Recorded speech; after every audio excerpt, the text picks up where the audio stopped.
老李，哎，你在干嘛？再给大家看一下我们那个刀套啊，你要的这个柳叶型的剔骨刀已经做好了，手工锻打，按照你的要求，刀口到刀背都是满钢满火的啊，而且这个刀尖啊，从刀尖这里我们都是剑薄式开刃的。我给你看一下这个剔骨刀的锋利度啊，歘歘歘，那是没话说的啊，而且啊。手柄这里我们采用的是一个高山的榉木，2根铆钉，牢牢焊死的。这个呢做了防滑纹的一个设计啊，就是哪怕你有油，它都不会打滑。刃口呢给大家做的是那个哈刃的啊，你钝了之后你自己都能磨。来，我给你看一下锋利度怎么样？好。看到这个包装袋没有？来，给你标一个魔术啊，给你看一下，标一个魔术啊。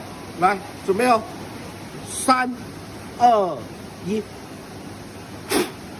哇，锋不锋利？可以，喜欢吧？喜欢。